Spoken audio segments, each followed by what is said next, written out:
ಬೆಂಗಳೂರಿನಲ್ಲಿ ಭಯಾನಕ ರಾಬರಿಯೊಂದು ನಡೆದಿದೆ. ಗನ್ ಹಿಡಿದು ಜ್ಯುವೆಲ್ಲರಿ ಶಾಪ್ಗೆ ಎಂಟ್ರಿ ಕೊಡ್ತಾರೆ. ಕ್ಷಣ ಮಾತ್ರದಲ್ಲಿ ಚಿನ್ನಾಭರಣವನ್ನ ದೋಚಿ ಈ ಗ್ಯಾಂಗ್ ಎಸ್ಕೇಪ್ ಆಗಿದೆ. ಬೆಂಗಳೂರಲ್ಲಿ ನಡೆದಿರುವ ಭಯಾನಕ ರಾಬರಿಯ ಸುದ್ದಿ ಇದು. ಗನ್ ಹಿಡಿದು ಜ್ಯುವೆಲ್ಲರಿ ಶಾಪ್ಗೆ ಎಂಟ್ರಿ ಕೊಟ್ಟ ಕ್ಷಣ ಮಾತ್ರದಲ್ಲಿ ಚಿನ್ನಾಭರಣವನ್ನ ದೋಚಿ ಎಸ್ಕೇಪ್ ಆಗ್ತಾರೆ. ಮಾಗಡಿ ರಸ್ತೆಯ ಮಾಚೋಹಳ್ಳಿ ಗೇಟ್ ಬಳಿ ಈ ಒಂದು ಘಟನೆ ನಡೆದಿದೆ. ಶಾಪ್ ಅನ್ನ ಕ್ಲೋಸ್ ಮಾಡುವ ಸಮಯಕ್ಕೆ ಸರಿಯಾಗಿ ಎಂಟ್ರಿ ಆಗುತ್ತೆ. ಗನ್ ತೋರಿಸಿ ಸಿಬ್ಬಂದಿಗೆ ಬೆದರಿಸಿ ಅಲ್ಲಿ ದರೋಡೆಯನ್ನ ಮಾಡ್ತಾರೆ ಜ್ಯುವೆಲ್ಲರಿ ಶಾಪ್ನಲ್ಲಿ. ರಾಮ್ ಜ್ಯುವೆಲ್ಲರಿ ಶಾಪ್ನಲ್ಲಿ ನಿನ್ನೆ ರಾತ್ರಿ ನಡೆದಿರುವ ಘಟನೆ. ಟೇಬಲ್ ಮೇಲಿದ್ದ ಚಿನ್ನವನ್ನ ಬಾಚಿಕೊಂಡು ಪರಾರಿಯಾಗಿದೆ ಈ ತಂಡ. ಸಿಬ್ಬಂದಿಯನ್ನ ತಳ್ಳಿ ಚಿನ್ನಾಭರಣವನ್ನ ದೋಚಿದೆ ಗ್ಯಾಂಗ್. ಮಾದನಾಯಕನಹಳ್ಳಿ ಪೊಲೀಸ್ ಠಾಣೆಯಲ್ಲಿ ಈ ಸಂಬಂಧ ಪ್ರಕರಣ ದಾಖಲಾಗಿದೆ. ದರೋಡೆ ಗ್ಯಾಂಗ್ ಆಗಿ ಪೊಲೀಸರು ಶೋಧವನ್ನ ಮಾಡ್ತಾ ಇದ್ದಾರೆ. ಚಿನ್ನಾಭರಣ ದೋಚಿ ಕಳ್ಳರು ಎಸ್ಕೇಪ್ ಆಗಿರುವಂತಹ ದೃಶ್ಯಗಳು ಕೂಡ ಸಿಸಿಟಿವಿಯಲ್ಲಿ ಈಗಾಗಲೇ ದಾಖಲಾಗಿರೋದನ್ನ ನೀವು ನೋಡ್ತಾ ಇದ್ದೀರಾ. ಇನ್ನೇನು ಶಾಪ್ ಕ್ಲೋಸ್ ಮಾಡಬೇಕು ಅಂತ ಹೇಳಿ ತಯಾರಿ ಮಾಡ್ತಾ ಇದ್ದಂತಹ ಸಂದರ್ಭದಲ್ಲಿ ಅಲ್ಲಿದ್ದಂತಹ ಗ್ರಾಹಕರನ್ನು ದೂಡಿ ಈ ಒಂದು ಟೀಮ್ ಎಂಟ್ರಿ ಆಗುತ್ತೆ. ಅಲ್ಲಿದ್ದಂತಹ ಚಿನ್ನಾಭರಣಗಳನ್ನ ದೋಚಿ ಕ್ಷಣ ಮಾತ್ರದಲ್ಲಿ ಈ ಗ್ಯಾಂಗ್ ಎಸ್ಕೇಪ್ ಆಗುತ್ತೆ. ಇದರ ಬಗ್ಗೆ ನಾವು ಇನ್ನೊಂದಷ್ಟು ಮಾಹಿತಿನ ನಿಮಗೆ ಕೊಡಲೇಬೇಕು. ಹಾಗಾದ್ರೆ ಈ ಗ್ಯಾಂಗ್ ಯಾವ ರೀತಿಯಾಗಿ ಈ ಒಂದು ದರೋಡೆಯನ್ನ ಮಾಡಿದೆ ಅನ್ನೋದನ್ನ ಕೂಡ ನಿಮ್ಗೆ ಹೇಳ್ತಾ ಹೋಗ್ತೀವಿ. ಇದು ಮಾಚೋಹಳ್ಳಿ ಗೇಟ್ ಬಳಿ ನಡೆದಿರುವಂತಹ ದರೋಡೆ. ಇದು ರಾಮ್ ಜ್ಯುವೆಲ್ಲರಿ ಅನ್ನುವಂತಹ ಶಾಪ್. ನಿನ್ನೆ ರಾತ್ರಿ ನಡೆದಿರುವಂತಹ ಘಟನೆ. ಟೇಬಲ್ ಮೇಲೆ ಇದ್ದಂತಹ ಚಿನ್ನವನ್ನ ಬಾಚಿಕೊಂಡು ಈ ಒಂದು ತಂಡ ಪರಾರಿಯಾಗಿದೆ. ನೋಡಿ ಹೇಗೆ ಬಂದಿದ್ರು ಅಂತ ಹೇಳಿ ಗೋಣಿ ಚೀಲದಲ್ಲಿ ತುಂಬಿಕೊಂಡು ಹೋಗ್ತಾ ಇರುವಂತಹ ದೃಶ್ಯಗಳನ್ನ ಕೂಡ ನೀವಿಲ್ಲಿ ಗಮನಿಸಬಹುದು. ಏನೇನಿದೆ ಅಲ್ಲಿ, ಇವ್ರೇನೇನು ಕ್ಲೋಸ್ ಮಾಡ್ತಾ ಇದ್ದಾರೆ, ಎಲ್ಲ ತೆಗಿಬೇಕು, ಎಲ್ಲ ಸರಿಯಾಗಿ ಜೋಡಿಸಿಡಬೇಕು ಅಂತ ಹೇಳಿ ಅಲ್ಲಿನ ಸಿಬ್ಬಂದಿ ತಯಾರಿ ಮಾಡ್ಕೊಳ್ತಾ ಇರುವಂತಹ ಸಂದರ್ಭದಲ್ಲಿ ಏಕಾಏಕಿ ಈ ಒಂದು ಗ್ಯಾಂಗ್ ಒಳಗೆ ನುಗ್ಗುತ್ತೆ. ಇಮಿಡಿಯೇಟ್ ಆಗಿ ನೋಡಿ ಗನ್ ಅನ್ನ ತೋರಿಸ್ಕೊಂಡು ಬರ್ತಾರೆ. ಅಲ್ಲಿದ್ದಂತಹ ಎಲ್ಲಾ ಚಿನ್ನಾಭರಣಗಳನ್ನ ದೋಚಿಕೊಂಡು ಪರಾರಿಯಾಗುವಂಥದ್ದು, ಗನ್ ತೋರಿಸಿ ಬೆದರಿಕೆಯನ್ನ ಮಾಡ್ತಾ ಇರುವಂತಹ ದೃಶ್ಯಗಳನ್ನ ಕೂಡ ನೀವಿಲ್ಲಿ ಗಮನಿಸಬಹುದು. ಒಬ್ಬ ಗನ್ ತೋರಿಸಿ ಎಲ್ಲಾ ರೀತಿಯಾದಂತಹ ಚಿನ್ನಾಭರಣ ತೆಗೆದುಕೊಂಡು ಹೋದ್ರೆ ಇನ್ನೊಬ್ಬ ಆ ಒಂದು ಗೋಣಿ ಚೀಲದ ಒಳಗಡೆ ತುಂಬಿಸ್ಕೊಂಡು ಹೋಗ್ತಾ ಇರುವಂತಹದ್ದು, ಹಾಗೇನೆ ಇನ್ನೊಬ್ಬರು ಕೆಲವರನ್ನ ಬೆದರಿಸುವಂತಹ ದೃಶ್ಯಗಳು, ಇವೆಲ್ಲವೂ ಕೂಡ ನೀವು ಗಮನಿಸ್ತಾ ಇದ್ದೀರಾ. ಈಗಾಗಲೇ ಈ ಒಂದು ಘಟನೆ ಎಷ್ಟರ ಸೆಕೆಂಡ್ ಅಲ್ಲಿ ಆಯ್ತು ಅನ್ನೋದನ್ನ ಕೂಡ ನಿಮ್ಗೆ ಹೇಳ್ತಾ ಹೋಗ್ತೀವಿ.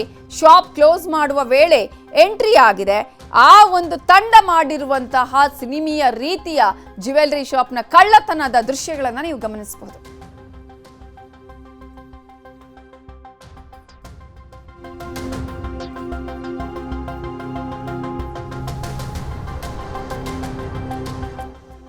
ಕೇವಲ 18 ಸೆಕೆಂಡ್ಗಳಲ್ಲೇ ದರೋಡೆ ನಡೆದಿದೆ. 8 ಗಂಟೆ 57 ನಿಮಿಷ 40 ಸೆಕೆಂಡ್ಗೆ ಈ ಗ್ಯಾಂಗ್ ಎಂಟ್ರಿ ಆಗತ್ತೆ ರಾಮ್ ಜ್ಯುವೆಲ್ಲರಿ ಶಾಪ್ಗೆ. 8 ಗಂಟೆ 57 ನಿಮಿಷದ 58 ಸೆಕೆಂಡ್ಗೆ ಈ ಗ್ಯಾಂಗ್ ಎಸ್ಕೇಪ್ ಆಗುತ್ತೆ. ಕೇವಲ 18 ಸೆಕೆಂಡ್ನಲ್ಲಿ ಇಡೀ ಒಂದು ಅಂಗಡಿಯ ಜ್ಯುವೆಲ್ಲರಿಯನ್ನ ಅವರು ಇಲ್ಲಿ ಬಾಚ್ಕೊಂಡು ಹೋಗಿದ್ದಾರೆ, ದೋಚ್ಕೊಂಡು ಹೋಗಿದ್ದಾರೆ. ಕೇವಲ 18 ಸೆಕೆಂಡ್ನಲ್ಲೇ ಜ್ಯುವೆಲ್ಲರಿ ಶಾಪ್ ಅನ್ನ ಲೂಟಿ ಮಾಡಿದ್ದಾರೆ.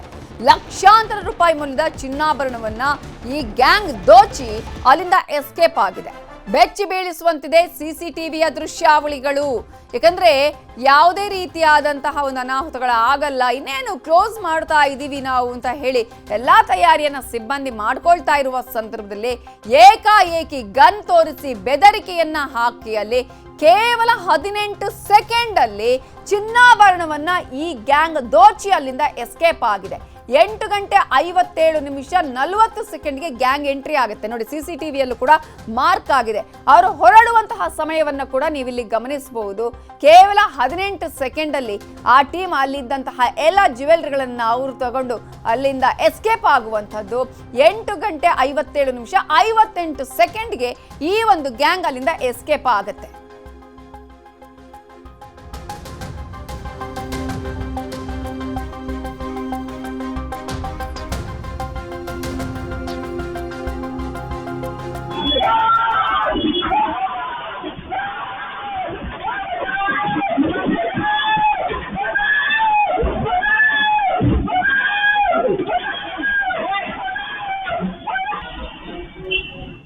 ಇದೇ ವಿಚಾರ ವಿಚಾರಕ್ಕೆ ಸಂಬಂಧಪಟ್ಟ ಹಾಗೆ ಇನ್ನಷ್ಟು ಡೀಟೇಲ್ಸ್ ಅನ್ನು ಕೊಡೋದಕ್ಕೆ ನಮ್ಮ ರಿಪೋರ್ಟರ್ ಮುನಿರಾಜು ಈಗ ನೇರ ಸಂಪರ್ಕದಲ್ಲಿ ಜಾಯ್ನ್ ಆಗಿದ್ದಾರೆ. ಮುನಿರಾಜು, ಕೇವಲ 18 ಸೆಕೆಂಡ್ ನಲ್ಲಿ ಗ್ಯಾಂಗ್ ತನ್ನ ಕೈ ಚಳಕವನ್ನ ತೋರಿಸಿದ್ದು, ಅಲ್ಲಿರುವಂತಹ ಲಕ್ಷಾಂತರ ರೂಪಾಯಿ ಮೌಲ್ಯದ ಚಿನ್ನಾಭರಣವನ್ನ ದೋಚಿ ಎಸ್ಕೇಪ್ ಆಗಿರೋದು. ಇದೀಗ ಈ ಪ್ರಕರಣಕ್ಕೆ ಸಂಬಂಧಪಟ್ಟ ಹಾಗೆ ಏನಾದ್ರೂ ಕ್ಲೂ ಸಿಕ್ಕಿದೆಯಾ ಪೊಲೀಸರಿಗೆ? ಯಾವ್ದಾ ರೀತಿಯಾದಂತಹ ಮಾಹಿತಿಯನ್ನ ಪಡ್ಕೊಂಡೆ ಅವರನ್ನ ಈಗ ಅರೆಸ್ಟ್ ಮಾಡುವಂತಹ ಸಿದ್ಧತೆಗಳು ನಡೆದಿದೆಯಾ, ಹೇಗೆ? ನವಿತಾ, ಬೆಂಗಳೂರು ಹೊರವಲಯದಲ್ಲಿ ಈ ಒಂದು ಬೆಚ್ಚಿ ಬೀಳಿಸುವಂತಹ ದರೋಡೆ ನಡೆದಿರುವಂಥದ್ದು. ಏನು ಬೆಂಗಳೂರಿನ ಮಾಗಡಿ ರಸ್ತೆಯಲ್ಲಿರುವಂತಹ ಮಾಚೋಹಳ್ಳಿ ಗೇಟ್ ಬಳಿ ಈ ಒಂದು ಜ್ಯುವೆಲರಿ ಶಾಪ್ ಇದೆ. ನಿನ್ನೆ ರಾತ್ರಿ ಸುಮಾರು 8 ಗಂಟೆ 57 ನಿಮಿಷಕ್ಕೆ ಈ ಒಂದು ಕೃತ್ಯ ಆಗಿರುವಂಥದ್ದು. ಸುಮಾರು 4-5 ಮಂದಿ ದರೋಡೆಕೋರರು ಏನಿದ್ರೆ ಅವರು ದಿಢೀರನ್ನೇ ಜ್ಯುವೆಲರಿ ಶಾಪ್ಗೆ ಎಂಟ್ರಿ ಕೊಡ್ತಾರೆ. ಈ ಒಂದು ಸಂದರ್ಭದಲ್ಲಿ ಜ್ಯುವೆಲರಿ ಶಾಪ್ನ ಸಿಬ್ಬಂದಿ ಶಾಪನ್ನು ಕ್ಲೋಸ್ ಮಾಡಬೇಕು ಅಂತೇಳಿ ಎಲ್ಲ ಐಟಮ್ ಅನ್ನು ಒಂದು ಕಡೆ ಜೋಡಿಸ್ತಾ ಇರ್ತಾರೆ. ಆಗ ಆ ಸಂದರ್ಭದಲ್ಲಿ ಅವನು ಗನ್ನನ್ನು ಕೈಯಲ್ಲಿ ಇಟ್ಕೊಂಡು ಬಂದಂಥ ಒಂದು ಗ್ಯಾಂಗ್ ಏನಿದೆ ಅವರು ಗನ್ನನ್ನು ತೋರಿಸಿ ಅಲ್ಲಿದ್ದಂಥ ಎಲ್ಲ ಜ್ಯುವೆಲರಿ ಕೇವಲ 18 ಸೆಕೆಂಡ್ ನಲ್ಲೇ ಒಂದು ದೋಚಿ ಎಸ್ಕೇಪ್ ಕೂಡ ಆಗ್ತಾ ಇದ್ದಾರೆ. ಈ ಒಂದು ಭೀಕರ ಅಂದ್ರೆ ಈ ಒಂದು ಭಯಂಕರ ಒಂದು ದರೋಡೆ ಪ್ರಕರಣ ಏನಿದೆ ಅದು CCTVಯಲ್ಲಿ ಕೂಡ ಸರಿಯಾಗಿದೆ, ಅದನ್ನು ನೋಡ್ಬೋದು. ಏನು 8 ಗಂಟೆ 57 ನಿಮಿಷ 40 ಸೆಕೆಂಡ್ಗೆ ಆ ಒಂದು ಗ್ಯಾಂಗ್ ಸುಮಾರು 4 ಜನರ ಒಂದು ಗ್ಯಾಂಗ್ ಎಂಟ್ರಿ ಆಗುತ್ತೆ. ಈ ಸಂದರ್ಭದಲ್ಲಿ ಅಲ್ಲಿ ಒಬ್ಬ ಏನು ಸಿಬ್ಬಂದಿ ಏನಿದ್ದಾನೆ ಆತ ಎಲ್ಲವನ್ನು ಕೂಡ ಜೋಡಿಸಿರ್ತಾನೆ. ಅದನ್ನು ಕೂಡ ಎಲ್ಲರೂ ಕೂಡ ಬಾಚ್ಕೊಳ್ತಾರೆ. ಮತ್ತೆ ಒಂದು ಗೋಣಿ ಚೀಲದಲ್ಲಿ ಪ್ಯಾಕ್ ಮಾಡಿಕೊಂಡು ಅಲ್ಲಿಂದ ಕೇವಲ 18 ಸೆಕೆಂಡ್ನ ಅಂತರದಲ್ಲಿ ಅಲ್ಲಿಂದ ಎಸ್ಕೇಪ್ ಕೂಡ ಆಗ್ತಾ ಇದ್ದಾರೆ. ಈ ಬಗ್ಗೆ ಈಗಾಗಲೇ ಮಾದನಾಯಕನಹಳ್ಳಿ ಪೊಲೀಸ್ ಠಾಣೆಯಲ್ಲಿ ಒಂದು ಪ್ರಕರಣ ಕೂಡ ದಾಖಲಾಗಿದೆ.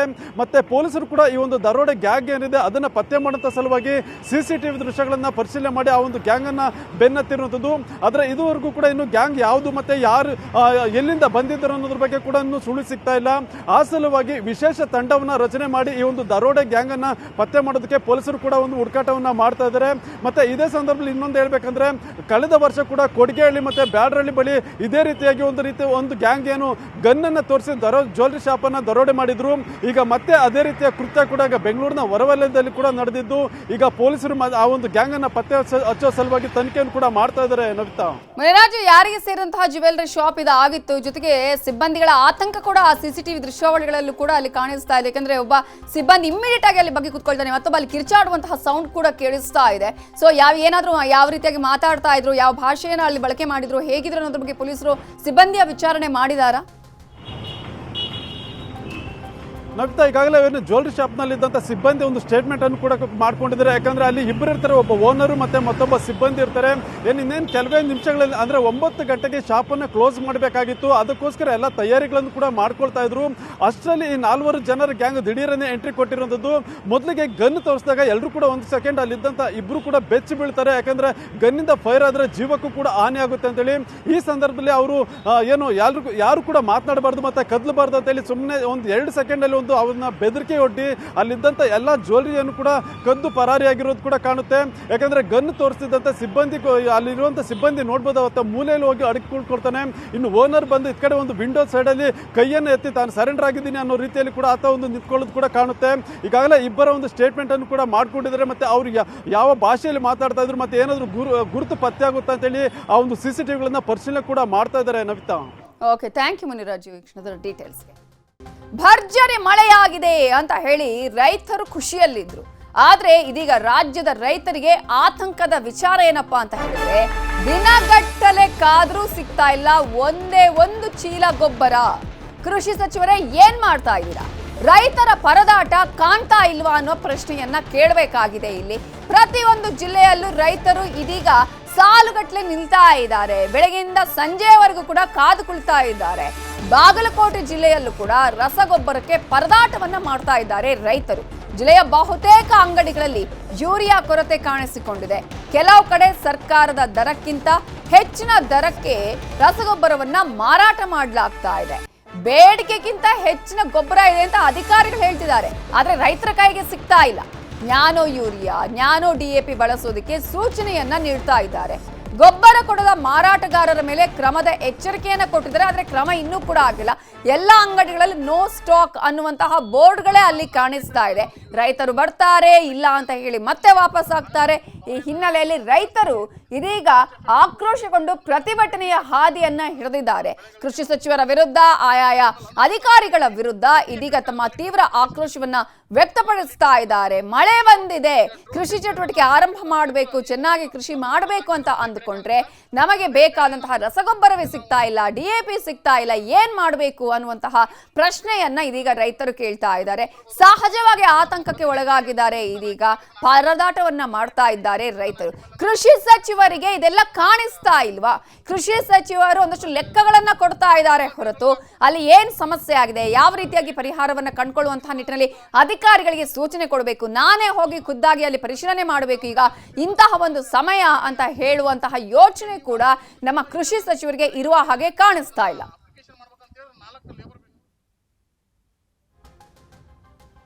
ಬಾಗಲಕೋಟೆ ಜಿಲ್ಲೆಯಲ್ಲಿ ರೈತರಿಗೆ ಯೂರಿಯಾ ಹಾಗೂ DAP ಗೊಬ್ಬರದ ಕೃತಕ ಅಭಾವವನ್ನು ಸೃಷ್ಟಿ ಆಗ್ತಾ ಇದೆ. ಒಂದ್ ಕಡೆ ಜಿಲ್ಲಾ ಮಟ್ಟದ ಕೃಷಿ ಅಧಿಕಾರಿಗಳು ಬಾಗಲಕೋಟೆ ಜಿಲ್ಲೆಗೆ ಸಂಬಂಧಪಟ್ಟಂತೆ ಯಾವುದೇ ರೀತಿಯಾಗಿರ್ತಕ್ಕಂಥ ಗೊಬ್ಬರದ ಕೊರತೆ ಇಲ್ಲ, ಯೂರಿಯಾ ಕೊರತೆ ಇಲ್ಲ, DAP ಕೊರತೆ ಇಲ್ಲ ಅಂತ ಹೇಳಿದ್ರೆ ಈ ಕಡೆ ರೈತರು ಗೊಬ್ಬರ ಅಂಗಡಿಗಳಿಗೆ ಹೋದಾಗ ಅಲ್ಲಿಗೆ ಯೂರಿಯಾ ಸಿಗ್ತಾ ಇಲ್ಲ, DAP ಸಿಗ್ತಾ ಇಲ್ಲ.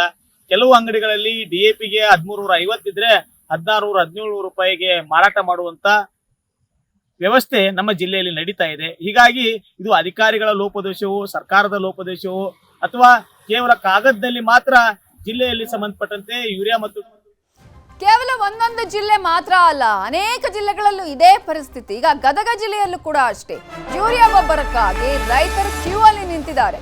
ನರಗುಂದ ಪಟ್ಟಣದಲ್ಲಿ ಯೂರಿಯಾಗೆ ರೈತರು ಅಲೆದಾಟವನ್ನ ಮಾಡ್ತಾ ಇದ್ದಾರೆ. ಪರದಾಟ ಅಂತೂ ಪ್ರತಿನಿತ್ಯ ಆಗ್ತಾ ಇದೆ. ಮಳೆಯನ್ನು ಲೆಕ್ಕಿಸದೆ ಕ್ಯೂ ಅಲ್ಲಿ ನಿಲ್ತಾ ಇದ್ದಾರೆ ರೈತರು. ಗೋವಿನ ಜೋಳಕ್ಕೆ ಗೊಬ್ಬರ ಇಲ್ಲದೆ ಸಂಕಷ್ಟವನ್ನ ಅನುಭವಿಸ್ತಾ ಇದ್ದಾರೆ. ಯೂರಿಯಾ ಪೂರೈಕೆ ಮಾಡದ ಸರ್ಕಾರದ ವಿರುದ್ಧ ಕಿಡಿಕಾರ್ತಾ ಇದ್ದಾರೆ ರೈತರು. ಇಂತಹ ಸಂದರ್ಭದಲ್ಲೇ ನೀವು ನಮಗೆ ಪರಿಹಾರ ಕೊಡದಿದ್ರೆ ಅಥವಾ ನಮಗೆ ಬೇಕಾದಂತಹ ಗೊಬ್ಬರವನ್ನು ಪೂರೈಕೆ ಮಾಡದಿದ್ರೆ ಹಾಗಾದ್ರೆ ಯಾಕೆ ಸ್ವಾಮಿ ನೀವಿರೋದು ಅಂತ ಪ್ರಶ್ನೆ ಮಾಡ್ತಿದ್ದಾರೆ. ಸಮಸ್ಯೆಗೆ ಸ್ಪಂದಿಸದ ಕೃಷಿ ಸಚಿವರ ವಿರುದ್ಧ ತೀವ್ರ ಆಕ್ರೋಶವನ್ನ ರೈತರು ವ್ಯಕ್ತಪಡಿಸ್ತಾ ಇದ್ದಾರೆ. ಬಿತ್ತನೆ ಮಾಡಲಾಗಿದೆ, ಆದ್ರೆ ಇದೀಗ ಗೊಬ್ಬರಕ್ಕಾಗಿ ಪರದಾಡಬೇಕಾದಂತಹ ಪರಿಸ್ಥಿತಿ. ದೃಶ್ಯಗಳಲ್ಲಿ ನಾವು ನಿಮಗೆ ತೋರಿಸ್ತೀವಿ ನೋಡಿ. ಅಲ್ಲಿ ಬೆಳಗ್ಗೆಯಿಂದಲೂ ಕೂಡ ಸರತಿ ಸಾಲಲ್ಲಿ ನಿಂತು ಮಳೆಯನ್ನು ಲೆಕ್ಕಿಸದೆ ಗೊಬ್ಬರಕ್ಕಾಗಿ ಕಾದು ಕೂತಿದ್ದಾರೆ ಜನ. ಆದ್ರೆ ಅಲ್ಲಿ ಹೋದ್ರೆ ಗೊಬ್ಬರ ಸಿಗ್ತಾ ಇಲ್ಲ, ಪರದಾಟವನ್ನ ಮಾಡಬೇಕಾದಂತಹ ಪರಿಸ್ಥಿತಿ. ಎರಡೂ ಕಡೆಯ ಲೈನ್ಗಳನ್ನು ಕೂಡ ನಿಮ್ಗೆ ನಾವು ತೋರಿಸ್ತಾ ಇದ್ವಿ. ಈಗಾಗಲೇ ರೈತರು ಯಾವ ರೀತಿಯಾಗಿ ಅಲ್ಲಿ ಮಳೆ ಇದ್ರೂ ಕೂಡ ಸರತಿ ಸಾಲಲ್ಲಿ ನಿಂತಿದ್ದಾರೆ. ಅದರಲ್ಲೂ ಹೆಣ್ಮಕ್ಳು ಕೂಡ ಅಲ್ಲಿ ನಿಂತಿರುವಂತಹ ದೃಶ್ಯಗಳನ್ನ ನೀವು ಗಮನಿಸಬಹುದು.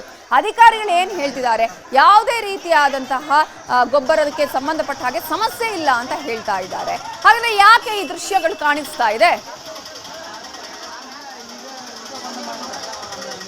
ಗದಗ ನಗರದ ನಾಮಜೋಶಿ ರಸ್ತೆಯಲ್ಲೂ ಕೂಡ ಕ್ಯೂ ಅಲ್ಲಿ ನಿಂತಿದ್ದಾರೆ ರೈತರು. ಮಳೆ ಗಾಳಿ ಲೆಕ್ಕಿಸದೆ ಅನ್ನದಾತರು ಪರದಾಟವನ್ನ ಮಾಡ್ತಾ ಇದ್ದಾರೆ. ಬೆಳಗ್ಗೆಯಿಂದಲೇ ಸರತಿ ಸಾಲಲ್ಲಿ ನಿಂತಿದ್ದಾರೆ ರೈತರು. ಮಳೆ ಆಗ್ತಿದೆ, ನಮ್ಗೆ ಯೂರಿಯಾ ಸಿಗ್ತಾ ಇಲ್ಲ. ಕೇವಲ 150 ರೈತರಿಗೆ ಕೂಪನ್ ಕೊಡ್ತಿದ್ದಾರೆ. ನಮಗೂ ರಸಗೊಬ್ಬರ ಬೇಕೇ ಬೇಕು ಅಂತ ಹೇಳಿ ರೈತರು ಪಟ್ಟು ಹಿಡಿದಿದ್ದಾರೆ. ಹೆಚ್ಚಿನ ಹಣ ಪಡೆದು ಯೂರಿಯಾ ಮಾರಾಟ ಮಾಡ್ತಿದ್ದಾರೆ. ಗೊಬ್ಬರ ಸಿಗದಿದ್ರೆ ನಾವು ವಾಪಸ್ ಹೋಗ್ಬೇಕು, ಸರಿಯಾಗಿ ರಸಗೊಬ್ಬರ ಪೂರೈಕೆ ಮಾಡಿ ಅಂತ ಹೇಳಿ ರೈತರು ಆಕ್ರೋಶವನ್ನ ವ್ಯಕ್ತಪಡಿಸುತ್ತಿದ್ದಾರೆ. ರಾತ್ರಿಯಿಂದಲೇ ರಸಗೊಬ್ಬರ ವಿತರಣೆ ಕೇಂದ್ರದ ಅಲ್ಲಿ ರೈತರು ನಿಲ್ತಿದ್ದಾರೆ, ಕ್ಯೂ ನಿಲ್ತಿದ್ದಾರೆ. ರಾತ್ರಿಯಿಂದಲೇ ಬೇಗ ಹೋದ್ರೆ ಬೇಗ ಸಿಗುತ್ತಪ್ಪ ಅಂತ ಹೇಳಿ ಆ ಒಂದು ನಿದ್ದೆನೂ ಮಾಡದೆ ಅಲ್ಲಿ ಹೋಗಿ ನಿಂತ್ಕೊಳ್ತಾ ಇದ್ದಾರೆ. ಲಕ್ಷ್ಮೇಶ್ವರದಲ್ಲಿರುವ ವಿತರಣಾ ಕೇಂದ್ರದ ಬಳಿ ಗಾಳಿ ಮಳೆ ಲೆಕ್ಕಿಸದೆ ಟ್ರ್ಯಾಕ್ಟರ್ಗಳಲ್ಲೇ ರೈತರು ಮಲಗ್ತಾರೆ. ಬೆಳಗ್ಗೆ ರಸಗೊಬ್ಬರ ಸಿಗಬಹುದು ಅಂತ ಕಾಯ್ತಾ ಇದ್ದಾರೆ. ನೋಡಿ ರೈತರ ಪರಿಸ್ಥಿತಿ. ರೈತರು ದೇಶದ ಬೆನ್ನೆಲುಬು ಅಂತ ಹೇಳ್ತೀವಿ, ರೈತರಿಲ್ಲದಿದ್ರೆ ನಾವಿಲ್ಲ ಅಂತ ಹೇಳಿ ದೊಡ್ಡ ದೊಡ್ಡ ಭಾಷಣ ಬಿಗಿತೀವಿ. ಆದ್ರೆ ರೈತರ ಪರಿಸ್ಥಿತಿ ಏನು ನೋಡಿ ಇಲ್ಲಿ. ಗದಗ ಜಿಲ್ಲೆಯಲ್ಲಿ ಯೂರಿಯಾ ಗೊಬ್ಬರಕ್ಕೆ ಯಾವ ರೀತಿಯಾಗಿ ರೈತರು ಪರದಾಟವನ್ನ ಮಾಡ್ತಾ ಇದ್ದಾರೆ, ಅಲ್ಲಿನ ಸಮಸ್ಯೆ ಏನಿದೆ, ರೈತರು ಏನು ಹೇಳ್ತಾರೆ, ಇವೆಲ್ಲದರ ಬಗ್ಗೆ ಮಾಹಿತಿಯನ್ನ ಕೊಟ್ಟಿದ್ದಾರೆ ನಮ್ಮ ರಿಪೋರ್ಟರ್ ಸಂತೋಷ್ ಕೊಣ್ಣೂರ. ರೈತರನ್ನು ಮಾತನಾಡಿಸಿದ್ದಾರೆ, ನೋಡೋಣ. ಯೂರಿಯಾ ಗೊಬ್ಬರವನ್ನು ಸಮರ್ಪಕವಾಗಿ ಪೂರೈಕೆ ಮಾಡಬೇಕಾಗಿತ್ತು, ಯಾವುದೇ ರೀತಿ ಪೂರೈಕೆಯನ್ನು ಮಾಡಿಲ್ಲ. ಹೀಗಾಗಿ ರೈತರು ಕೂಡ ಸರ್ಕಾರದ ವಿರುದ್ಧ ಆಕ್ರೋಶವನ್ನು ವ್ಯಕ್ತಪಡಿಸ್ತಾ ಇದ್ದಾರೆ. ಅವರನ್ನ ಮಾತನಾಡ್ತಾ ಹೋಗೋಣ. ಸರ್, ಈಗ ಗದಗದಲ್ಲಿಯೂ ಕೂಡ ಸಾಕಷ್ಟು ರೈತರು ಈ ಬಾರಿ ವಿವಿಧ ಬೆಳೆಗಳನ್ನು ಬೆಳೆದಿದ್ರಿ, ಯೂರಿಯಾ ಗೊಬ್ಬರ ಕೂಡ ಪೂರೈಕೆ ಆಗ್ತಲ್ಲ, ಏನು ನಿಮ್ಮ ಸಮಸ್ಯೆ ಅಂತ? ಎಲ್ಲ ಸಿಗುತ್ತೆ ಅಂತ ಹೇಳ್ತಾರೆ ಸರ್ಕಾರದವರು. ಇವತ್ತು ಆಡಳಿತಾರೂಢ ಕಾಂಗ್ರೆಸ್ ಸರ್ಕಾರ ಆಗಿರ್ಬೋದು, BJP ಆಗಿರ್ಬೋದು, ಎಲ್ಲರೂ ರೈತರ ಪರವಾಗಿದೆ ಅಂತಾರೆ. ಟಿವಿಯಾಗ ಯೂರಿಯಾ ಗೊಬ್ಬರ ಸ್ಟಾಕ್ ಐತಿ, ಟೆನ್ಷನ್ ತೊಗೊಬಾರ್ದು ಅಂತಾರೆ.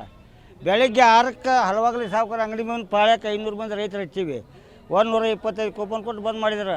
ಯಾಕಂದ್ರೆ ರೈತಕ್ಕಿ ಋತುಮಾನ ಪದ್ಧತಿ ಒಳಗೆ ಸಾಂಪ್ರದಾಯ ನಡಿತೈತಿ. ಹಾಕುವಾಗ ಗೊಬ್ಬರ ಸಿಕ್ಕರೆ ಹಾಕಿದ್ದು ಬೆಳಿತೈತೆ. ಅದು ಇನ್ನೊಂದು ವಾರ ಬಿಟ್ಟು ಕೊಟ್ಟು ಏನು ಉಪಯೋಗ ಹತ್ತೋದಿಲ್ಲ. ಅದಕ್ಕೆ ಇಲ್ಲಿ ಗದಗ ಜಿಲ್ಲಾ ಉಸ್ತುವಾರಿ ಸಚಿವ HK ಪಾಟೀಲ್ ಆಗಿರ್ಬೋದು, ನರಗುಂದ CC ಪಾಟೀಲ್ ಆಗಿರ್ಬೋದು, ಯಾವುದೇ ರಾಜಕಾರಣ ಯಾರಾಗಿರಲಿ ದಯವಿಟ್ಟು 75% ರೈತರು ಇರ್ತೀವಿ. ನಿಮಗೇನು ಅಧಿಕಾರ ಕೊಟ್ಟಿವಲ್ಲ ಅದು 75% ನಮ್ಮ ಸಹಕಾರ ಐತಂದ್ರೆ ನೀವು ಸ್ವಲ್ಪ ಸೂಕ್ಷ್ಮ ವಿಚಾರ ಮಾಡಿರಿ. ಈ ಅಕಸ್ಮಾತ್ ಇಲ್ಲಿ ಗೊಬ್ಬರ ಸಿಗಲಿಲ್ಲ ಅಂತಂದ್ರೆ ರೈತರು ಬಂದು ಆದ್ರೆ ಯಾರು ಅಧಿಕಾರ ಉಳಿಯೋದಿಲ್ಲ. ಆಮ್ಯಾಗ ಗದಗ ಜಿಲ್ಲಾಕ್ಕೆ ಎಷ್ಟು ಗೊಬ್ಬರ ಬಂತಂದ್ರೆ ಲೆಕ್ಕ ಕೊಡ್ರಿ ನೀವು. ಒಂದು ತಿಂಗಳಿಂದ ಗೊಬ್ಬರ ಇಲ್ಲ. ಯೂರಿಯಾ ಇಲ್ಲ ಒಂದು ತಿಂಗಳಾಯ್ತು ಹೌದ್ರಿ. ಇವರು ಬಂದಾಗ ಈಗ ಅಲ್ಲಿ 200 ಚೀಲ ಬಂದೈತೆ ಅಂದರೆ ಒಂದು ಕಡೆ 200 ಚೀಲ ಬಂದೈತೆ ಅಂತ ಅಷ್ಟೇ ಹೇಳಿದ್ರು. ಈಗ 125 ಕೂಪನ್ ಕೊಟ್ಟರು. ನಾವಿರೋ ಜನ 500 ರೈತರು ಇದ್ದೀವಿ. ಇಲ್ಲೇ 120 ಇನ್ನೂ ಬರುವವರಾದ್ರೆ ಗುರ್ತಿಲ್ಲ ಜನಕ್ಕೆ ಇನ್ನೂ ಗುರ್ತಿಲ್ಲ. ನಾವು ಬೆಳಿಗ್ಗೆ 4ಕ್ಕೆ ಬಂದು ಕುಂತೀನಿ ಅಂದರೂ ನನಗೆ ಸಿಗಲಿಲ್ಲ ಇವತ್ತು. 125 ಕೂಪನ್ ಮುಂದೆ ಇನ್ನು 5-6 ಮಂದಿ ದಾಟಿ ಇತ್ತು, ಸಿಗಲಿಲ್ಲ. ಒಳ್ಳೆ ಒಂಟೆ ಈಗ ಅಲ್ಲಿ 3 ದಿವಸ ಆಯ್ತು ನೋಡ್ರಿ. ಸರ್ ಇವು ನಾವು 4 ದಿವಸ ಹತ್ರ ಬಂದು ಹೋಗತ್ರಿ. ಮೊನ್ನೆ ಶ್ರೀ ಕಡೆ ಹೋಗಿದ್ವಿ, ಅಲ್ಲಿ ಮಾಲ್ ಸಿಗಲಿಲ್ಲ ನಮ್ಗೆ. ನಾವು ಹಾಕೋದು 3 ಎಕರೆ 3 ಕೂರಿ ಹೊಲ ಹಾಕಿವಿ, ವಾಪಸ್ ಹೊಂಟ್ರಿ. 3 ಸರಿ ಆಯ್ತು 4 ಸರಿ ಆಯ್ತು ಬಂದು ಹೋಗತ್ರಿ. ಕೊಡೋದೇ ಒಂದು ಖಾತೆಗೆ 2 ಚೀಲ ಕೊಡ್ತ ನಂತರ ಮತ್ತೆ ಅದಕ್ಕೆ 300 ರೂಪಾಯಿ ಒಂದು ಎಣ್ಣೆ ಕೊಡ್ತಾರೆ ಅವ್ರು. ಆ ಎಣ್ಣೆ ಹೊಡೆಯಂಗಿಲ್ಲ ನಾವು, ಅದು ಲುಕ್ಷ ನಮಗೆ, ಯೂಸ್ ಆಗಲ್ಲ ರೀ ನಮಗೆ. ಅದು ನಮ್ಮ ಗದಗ ಜಿಲ್ಲಾಕ್ಕೆ ಎಷ್ಟು ಲೋಡ್ ಬಂದೈತಿ, ಅದು ಎಲ್ಲೆಲ್ಲಿ ಹೋಯ್ತು, ಎಷ್ಟು ಮಂದಿ ಮುಡ್ತು. ಸಣ್ಣ ಪುಟ್ಟ 5 ಚೀಲ 10 ಚೀಲ ಇದ್ದವ್ರಿಗೆ ಯಾರಿಗೂ ಗೊಬ್ಬರನೇ ಇಲ್ಲ. ಬರೀ 20 ಚೀಲ 50 ಚೀಲ ಯಾರು ಕೇಳ್ತಾ ಅವಂಗ ಫೋನ್ ಮುಖಾಂತರ ನಾ ದಿನ ಬರ್ತೀನಿ. ಅವ್ನ ಅಂಗಡಿ ಕೇಳ್ಬೇಕಾರ ದಿನ ಬರ್ತೀನಿ ದಿನ ಬಂದ್ರು ಮಾಲ್ ಬಂದಿಲ್ರಿ, ನಾಳೆ ಬರ್ತದೆ, ನಾಳೆ ಬಂದಿಲ್ರಿ. ಬಡ್ರೆ ಸಿಗುದಿಲ್ಲ. ಅವ್ರಿಗೆ ಫೋನ್ ಮುಖಾಂತರ ನನಗೆ ಹೆಚ್ಚು ಹಾಕಿ ಕಳಿಸ್ತು ಅಂದ್ಕಟ್ಲೆ ಅಂತಾರ ಹಾಕಿ ಕಳಿಸ್ತಾರ. ಅಂದ್ರೆ ನಾವು ರೈತರಲ್ಲ, ನಾವು ರೈತರು ದುಡಿದಿಲ್ಲ. ಕೃಷಿ ಇಲಾಖೆ ಮಿನಿಸ್ಟರ್ ಅದನ್ನ ಪೂರೈಕೆ ಮಾಡಿಸ್ಬೇಕು. ದಿನನಿತ್ಯ ನಾವು ಗೊಬ್ಬರಕ್ಕಾಗಿ ಅಲ್ಲು ಸುಸ್ತಾಗಿಬಿಟ್ಟಿದ್ದೀವಿ. ಸರ್ಕಾರ ಆದಷ್ಟು ಬೇಗ ಏನು ಗೊಬ್ಬರವನ್ನು ಪೂರೈಕೆ ಮಾಡಬೇಕು ಅನ್ನುವಂಥದ್ದು ಈ ಭಾಗದ ರೈತರ ಒಂದು ಒತ್ತಾಯವಾಗಿದೆ. ಸಂತೋಷ್ ಕೊಂಡೂರು, ನ್ಯೂಸ್ 18 ಗದಗ. ಬೀದರ್ ಜಿಲ್ಲೆಯಲ್ಲೂ ಯೂರಿಯಾ ಗೊಬ್ಬರದ ಕೊರತೆ ಕಾಣಿಸಿಕೊಂಡಿದೆ. ಗೊಬ್ಬರ ಹಾಕದಿದ್ದಕ್ಕೆ ಇದೀಗ ಕಂದು ಬಣ್ಣಕ್ಕೆ ತಿರುಗಿದೆ ಕಬ್ಬು ಬೆಳೆ. ಯೂರಿಯಾ ಕೊಡಿ ಅಂತ ಹೇಳಿ ಬೀದರ್ ರೈತರು ಒತ್ತಾಯವನ್ನ ಮಾಡ್ತಾ ಇದ್ದಾರೆ. ರಸಗೊಬ್ಬರ ಹಾಕದಿದ್ರೆ ನಾವು ಬೆಳೆದ ಬೆಳೆ ಕಂಪ್ಲೀಟ್ ಆಗಿ ನಾಶ ಆಗತ್ತೆ, ಹಾಳಾಗತ್ತೆ ಅನ್ನುವಂತಹ ಆತಂಕ ಅವರಿಗೆ. 6 ತಿಂಗಳಿನಿಂದ ಪೂರೈಕೆ ಆಗಿಲ್ವಂತೆ ಯೂರಿಯಾ ಗೊಬ್ಬರ. ಕಾಳಸಂತೆಯಲ್ಲಿ ಹೆಚ್ಚಿನ ಬೆಲೆಗೆ ಯೂರಿಯಾ ಮಾರಾಟ ಮಾಡ್ತಾ ಇದ್ದಾರೆ. ರೈತರು ಕೇಳಿದ್ರೆ ಇಲ್ಲ, ಆದ್ರೆ ಹೆಚ್ಚಿನ ಬೆಲೆಗೆ ಕಾಳಸಂತೆಯಲ್ಲಿ ಮಾರಾಟ ಆಗ್ತಾ ಇದೆ. ನ್ಯಾನೋ ಯೂರಿಯಾ ಖರೀದಿಸಿ ಅಂತ ಹೇಳಿದ್ರೆ ಅದಕ್ಕೆ ರೈತರು ಬೇಡ ಅಂತ ಹೇಳ್ತಾ ಇದ್ದಾರೆ. ಫಲವತ್ತಾದ ರಸಗೊಬ್ಬರ ಕೊಡಿ, ನಮಗೆ ಸಾವಯವ ರಸಗೊಬ್ಬರ ಕೊಡಿ ಅಂತ ಕೇಳ್ತಾ ಇದ್ದಾರೆ. ಆದ್ರೆ ಅದನ್ನ ಪೂರೈಕೆ ಮಾಡೋದಕ್ಕೆ ಸರ್ಕಾರದಿಂದ ಆಗ್ತಾ ಇಲ್ಲ. ಕೃಷಿ ಇಲಾಖೆಯ ಅಧಿಕಾರಿಗಳು ಯಾವುದಕ್ಕೂ ತಲೆ ಕೆಡಿಸಿಕೊಳ್ತಾ ಇಲ್ಲ.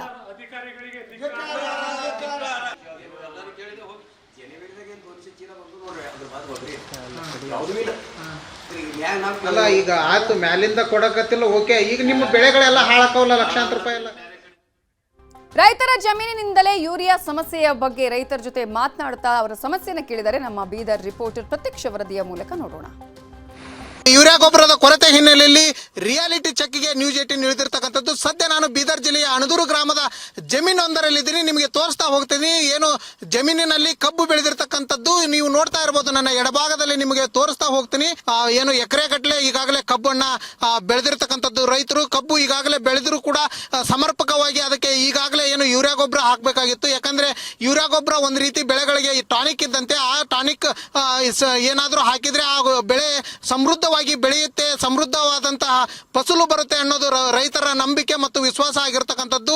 ಹೀಗಾಗಿ ಈಗ ಕಳೆದ 6 ತಿಂಗಳಿಂದ ಯೂರಿಯಾ ಗೊಬ್ಬರ ಸಿಗದ ಕಾರಣ ಇವತ್ತು ಕಬ್ಬು ನೋಡ್ತಾ ಇರಬಹುದು ಏನು ಕಂದು ಬಣ್ಣಕ್ಕೆ ತಿರುಗಿರ್ತಕ್ಕಂಥದ್ದು ಮತ್ತು ಬಿಳಿ ಬಣ್ಣಕ್ಕೆ ಒಣಗ್ತಾ ಇರತಕ್ಕಂಥದ್ದು ದೃಶ್ಯವನ್ನು ಕೂಡ ನೀವು ನೋಡ್ತಾ ಇರಬಹುದು. ಯಾಕಂದ್ರೆ ಬೀದರ್ ಜಿಲ್ಲೆಯಲ್ಲಿ ಮುಂಗಾರು ಪ್ರವೇಶ ಆದರೂ ಕೂಡ ಏನು ಈಗ ಕಳೆದ 2-3 ದಿನಗಳಿಂದ ಮಳೆ ಸುರಿತಾ ಇದೆ. ಇದು ಒಂದು ರೀತಿ ರೈತರಲ್ಲಿ ಮಂದಹಾಸ ಮೂಡಿರ್ತಿರ್ತಕ್ಕಂಥದ್ದು. ಕಾಳು ಗೊಬ್ಬರ ಈಗಾಗಲೇ ಏನು ಮಾರ್ಕೆಟ್ ನಲ್ಲಿ ದುಪ್ಪಟ್ಟು ರೇಟಿಗೆ ಏನು PKPS ಗಳಲ್ಲಿ ಗೊಬ್ಬರ ಸಿಗ್ತಿಲ್ಲ.